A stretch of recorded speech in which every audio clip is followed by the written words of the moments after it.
So let's be real. Healing from narcissistic abuse is hard, to say the very least. Recovering from the verbal, mental, emotional, sometimes financial, and even physical abuse really takes a toll, both physically, mentally, emotionally, and spiritually. Hello, and welcome to Empress of Light 2. My name is Lisa, and if you've been enjoying this content, please go ahead and click the like button and hit the subscribe button if you haven't already. And this helps other like-minded individuals find this channel. When it comes to relationships with narcissists, the abuse doesn't end just because the relationship ends. Because even after you're out of the relationship, you now have to deal with the narcissist smear campaign, the flying monkeys, and even worse, friends and family who simply don't understand. Like it's not bad enough that you endured months or years of abuse. Now you're being attacked by the narcissist and their cohorts, making you out to be the bad guy while the narcissist sits back and plays the victim. So you're not believed. And not only are you not believed, you're even made out to be the abuser in the situation. And this just adds insult to injury. And it can really slow down your healing process. Not being believed is like a continuation of the gaslighting and the manipulation that you endured while you were with the narcissist. And just like when you were still in that relationship, you may begin to doubt yourself, doubting, was this really abuse? Or maybe somehow, were you to blame for the abuse? And I can tell you right now, if you're thinking those kind of thoughts, the chances of you being the narcissist is very slim to none. And as far as being somehow to blame for the abuse, you are not to blame, because no matter what, abuse is never okay. Now, you may even have well-meaning friends and family who will question you on not getting out of that relationship sooner. And they may say things like, well, why did you stay so long? Why did you put up with all of that? And you've probably even been told you need to just put it all behind you and move forward. And this can help slow your recovery.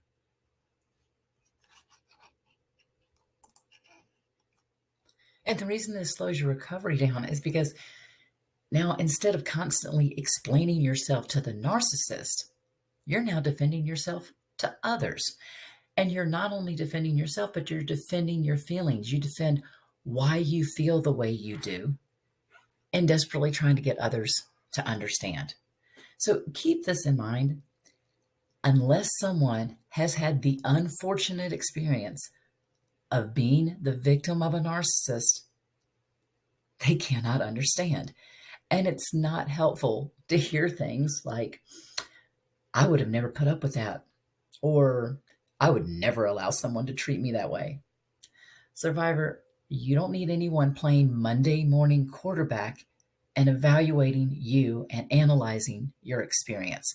Because the fact is this, none of these people can honestly predict how they would have responded in a similar situation, because until they've walked a mile in your shoes, they just don't know. So when that relationship with the narcissist ended, no matter who ended it, the narcissist still wants control over you. And if you're not physically there to control, they're going to try to control other people's perception of you, because they certainly don't want you to recover and move on with your life. They don't want to see you flourish and thrive. They want to see you fail. They want to see you miserable without them. And misery loves company, like the saying goes. And narcissists are miserable people, because no matter what kind of facade, what kind of mask that they put on for you or for others, deep down inside, they are miserable. And therefore, they want you to be miserable too. It's a sick thing, but your pain is their pleasure. And the breakup with a narcissist is not a normal breakup. I mean, all breakups are painful, let's face it. But typically, when a relationship ends, both parties can eventually discuss what went wrong, give each other closure, and even wish each other well in the future. The narcissist does not wish you well. They carry resentment around like luggage, and they hold grudges indefinitely. If they fail to completely destroy you during the relationship, they haven't completed their mission in their eyes. And the other thing about leaving a relationship with a narcissist is there's the fear of the unknown. Because after all, the narcissist is the devil you know. It's what you're accustomed to, unfortunately. And now that you're away from the narcissist, the feeling of freedom, which feels great, also carries a feeling of loss because you've lost the illusion of what you thought your life would be with them. You've lost the illusion of who you believe they were. You've lost the future that you believed that you had with them. And since more than likely you've made your life all about the narcissist, to the point that when someone asks you what you like doing, what you enjoy, you may have a tough time coming up with something. Because after years of putting the narcissist first, their needs, their wants, you lose yourself in a way. And no matter how dysfunctional the relationship is, the fact is, there is comfort in familiarity.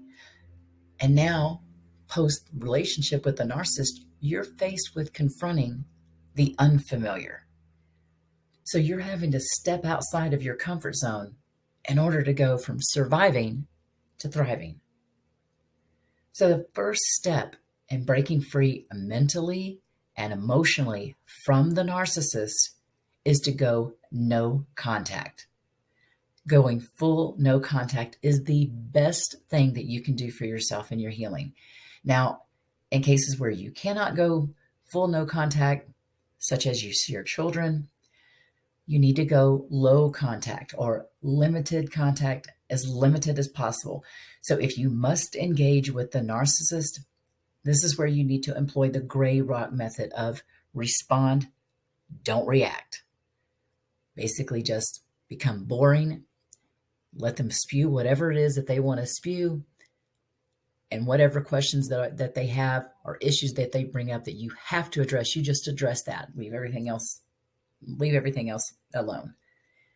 Also, as much as you may hate to hear this, you need to cut off mutual friends that are still in contact with the narcissist. Because no matter how much you consider someone to be your friend, if they are still in contact with the narcissist, they are not your friend.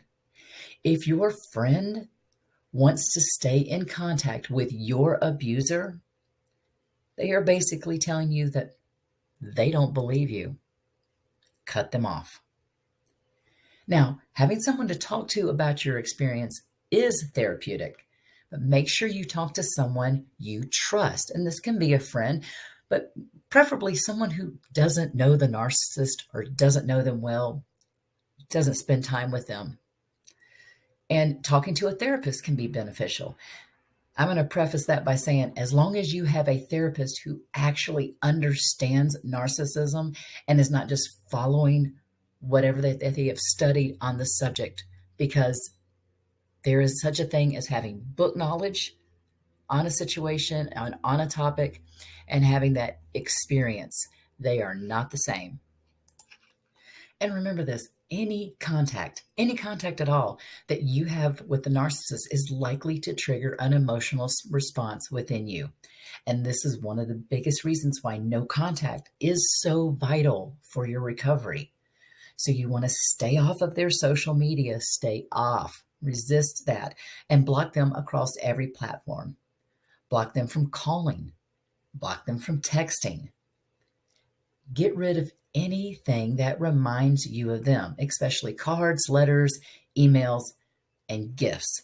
And I know this can be hard, but that material item that they gave you or that you're looking at every day is not worth your peace of mind. Now, if they lived in your home, rearrange the furniture, paint the walls, make it look different.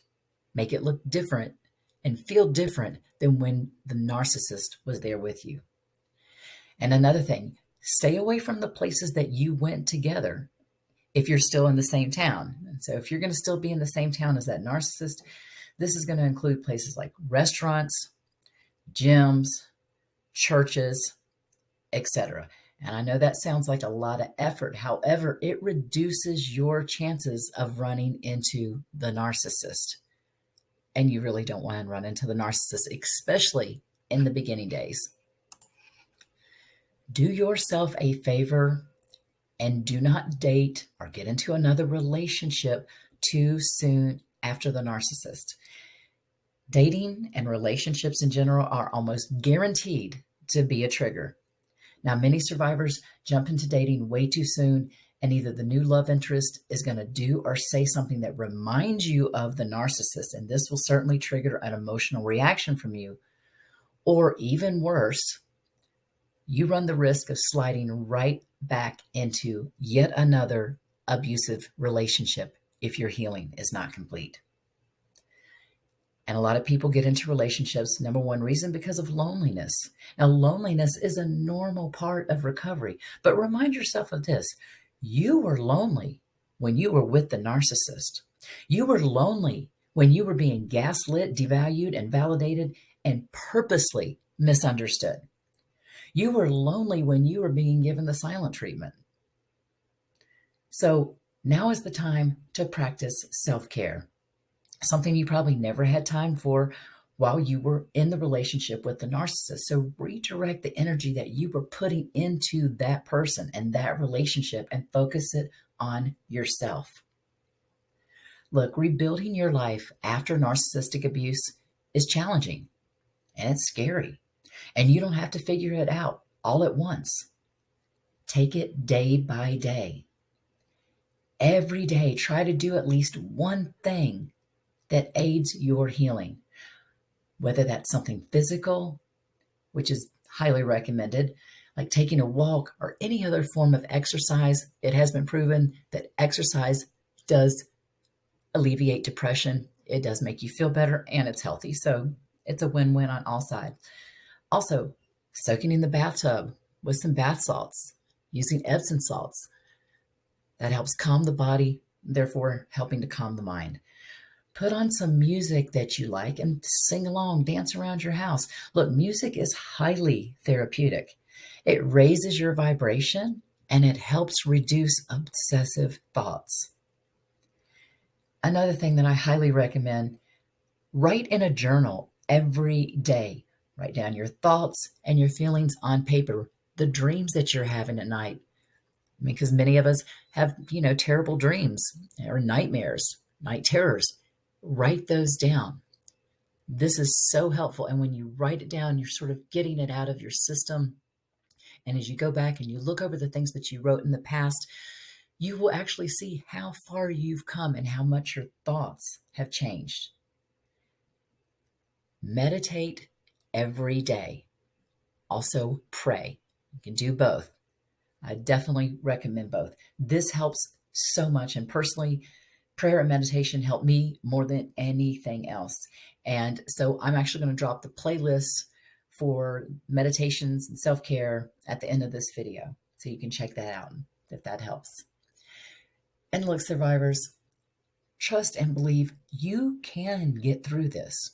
You've already achieved the hardest part, which was getting out of the relationship. Even if the narcissist discarded you, unknowingly, they did you a favor. They really did. I know it didn't feel that way, but that was truly a blessing in disguise. You can regain your self-confidence and your self-esteem, and you can become stronger than you ever were before. Because remember, your light might have been dimmed, but it was not extinguished. And know this, you are never alone. May you all be blessed and highly favored today and every day.